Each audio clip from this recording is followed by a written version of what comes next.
இப்போ நம்ம வந்து மீன் குழம்பு வைக்க போகிறோம். ஸோ அதுக்கு வந்து நம்ம வந்து 1/2 கிலோ சால மீன் எடுத்திருக்கோம். நல்லா வாஷ் பண்ணி வச்சுருக்கோம். இப்போ நம்ம இதை மீன் குழம்பு செஞ்சிடலாம் வாங்க. இப்போ வந்து தேவையான பொருள் பார்த்துடலாம். ஒரு 2 கொத்து கருவேப்பிலை, அப்புறம் 2 பெரிய வெங்காயம் கட் பண்ணி வச்சுக்கோங்க. இது கூட வந்து ஒரு 250 கிராம் சின்ன வெங்காயமும் ஒரு முழு பூண்டு, அப்புறம் வந்து 3 பழுத்த தக்காளி, இது மிக்சி ஜாரில் போட்டு ஒரு ஓட்டி எடுத்து வச்சுக்கோங்க. இப்போ வாங்க நம்ம மீன் குழம்பு தாளித்து விட்டுடலாம். ஸோ இப்போ நம்ம பாத்திரம் நல்லா சூடாயிடுச்சு. எண்ணெய் ஊற்றிக்கலாம்.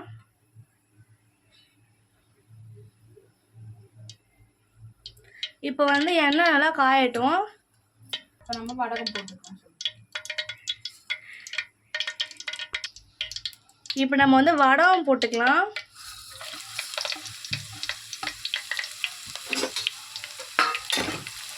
வடகம் போட்டுட்டு லைட்டாக அந்த வடகம் வந்து பொரிய வரைக்கும் வெயிட் பண்ணிவிட்டு வெங்காயத்தை நம்ம வெட்டி வச்ச 2 பெரிய வெங்காயம் அப்படியே சேர்த்துக்கலாம்.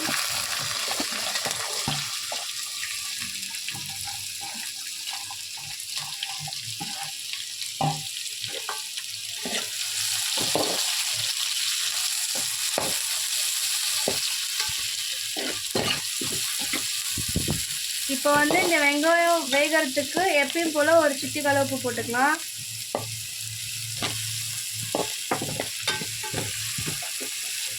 நம்ம ஒரு சிட்டிக்கால் உப்பு போட்டால் எப்பயுமே வெங்காயம் நல்லா சீக்கிரமாக வெந்து வந்துடும். இப்போ அந்த கண்ணாடி பழம் வர வரைக்கும் வதக்கிக்கலாம். இப்போ வந்து கருவேப்பிலை போட்டுக்கலாம். நிறைய பேர் பூண்டு வந்து இந்த ஸ்டேஜ்லேயே போட்டுருவாங்க. நம்ம பூண்டை வந்து தக்காளி போட அரைச்சதுனால தக்காளி பேஸ்ட் போடும்போது பூண்டும் அதில் வந்துடும். இப்போ பார்த்தீங்கன்னா நம்ம அரைச்சி வச்சுருக்க அந்த வெங்காயம் தக்காளி பூண்டு எல்லாத்தையுமே ஆட் பண்ணிக்கலாம். இப்போ வந்து நிறைய பேர் வந்து பூண்டு சாப்பிட மாட்டாங்க. என் தம்பியுமே சாப்பிட மாட்டான். அதனால தான் வந்து பூண்டு வந்து லைட்டாக அரைச்சி இல்லை போட்டால் எல்லாருமே ஒதுக்கி வைக்காமல் சாப்பிட்ருவாங்க. இப்போ நல்லா இந்த தக்காளியோட பச்சை வாசனை போக வரைக்கும் நல்லா வதக்கிக்கலாம் நம்ம. இப்போ நம்ம வந்து புளித்தண்ணியை ஆட் பண்ணிக்கலாம். அதில் ஒரு பெரிய நெல்லிக்காய் சைஸ் புளியை வந்து தண்ணியில் நல்லா கரைச்சி எடுத்து அதை ஊற்றிக்கலாம். ஸோ ஊற்றியாச்சு.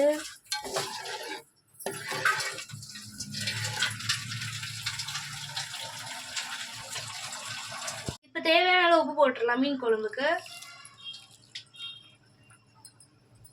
இப்போ வந்து மீன் குழம்புக்கு தேவையான மசாலா போட்டு பார்த்துலாங்க.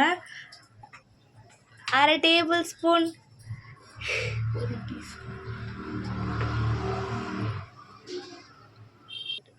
இப்போ வந்து 1 டீஸ்பூன் வந்து மஞ்சத்தூள், 1/4 டீஸ்பூன் வந்து பெருங்காயம், அப்புறம் 1 டேபிள் ஸ்பூன் வந்து தனி மிளகாய் தூள். இது எல்லாத்தையுமே இப்போ நம்ம குழம்புல ஆட் பண்ணிக்கலாம். இப்போ அடுத்து வந்து வீட்டு மிளகாய் தூள் வந்து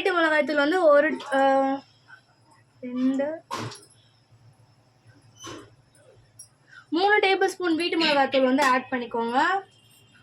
இப்போ வந்து இதை நல்லா கட்டி இல்லாமல் கரைச்சி விட்டுக்கலாம்.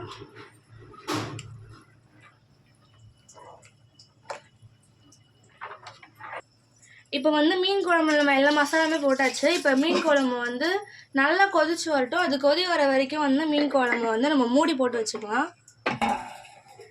மூடி போட்டாச்சு. ஒரு 15 மினிட்ஸ் கழிச்சு வந்து பார்க்கலாம். இப்போ வந்து நம்ம மீன் குழம்பு வந்து ஒரு 1/2 மணி நேரமாக கொதிச்சு நல்லா சுண்டிடுச்சு. நம்ம இவ்வளோ தண்ணி ஊற்றணும். இப்போ அது நல்லா சுண்டி ரொம்ப கீழே போயிருக்கு. இப்போ நம்ம வந்து கழுவி வச்ச மீனை போட்டுக்கலாம். மீனை நல்லா ஒரு 2-3 டைம்ஸ் கழுவிட்டு மஞ்சள் உப்பு போட்டு நல்லா கழுவிக்கோங்க.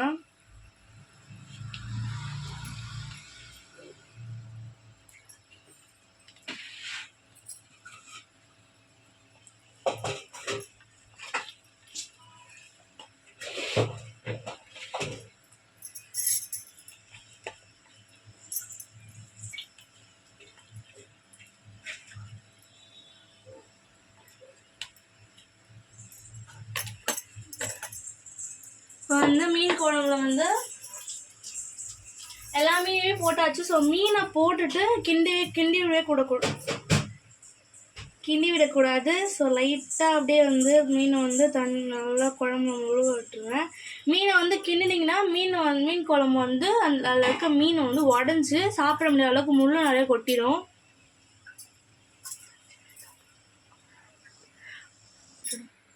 இப்போ வந்து கொத்தமல்லி போட்டு மீன் குழம்பு வந்து இறக்கிடலாம். அவ்வளோதான் மீன் குழம்பு. நல்லா மூடி வச்சுட்டு ஒரு 5 நிமிஷம் கழித்து ஆஃப் பண்ணிட்டிங்கன்னா நம்ம மீன் குழம்பு சூப்பராக ரெடி ஆகிடும். ஸோ இதேமாரி தான் வந்து மீன் குழம்பு வைக்கணும். இப்போ நம்ம வந்து பாதி 1/2 கிலோ மீனை வந்து எடுத்து கொஞ்சம் வறுக்கிறதுக்கு மசாலா போட்டு வச்சுருக்கோம். இதில் என்ன போட்டிருக்கோம்னா வீட்டு மிளகாத்தூளும் காஷ்மீரி சில்லி பவுடர் கொஞ்சம் போட்டிருக்கோம். இப்போ இதை வந்து வறுத்து எடுத்துக்கலாம் வாங்க. இதனால் ஒரு 1/2 மணி நேரம் வந்து ஊற வைக்கணும். இப்போ ஊற வச்ச மீனை நம்ம நல்லா எண்ணெய் ஊற்றி பேனில் வந்து வறுத்துடலாம்.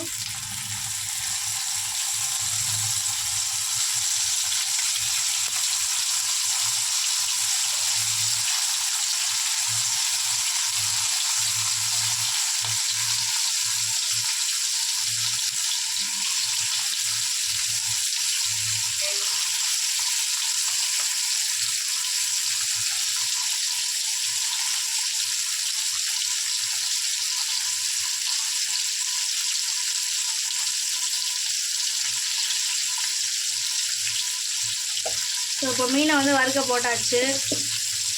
இப்போ அது வேகட்டும், நம்ம வந்து வேறு வேலை பார்க்கலாம்.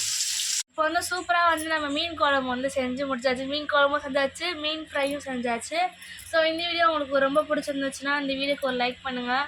அப்புறம் இந்த வீடியோ வந்து உங்களுக்கு சாப்பிடணும், இந்த மீன் குழம்பு பார்த்து ரொம்ப ஆசைச்சுன்னா உங்கள் மம்மிக்கு ஷேர் பண்ணி செஞ்சு தர சொல்லுங்கள்.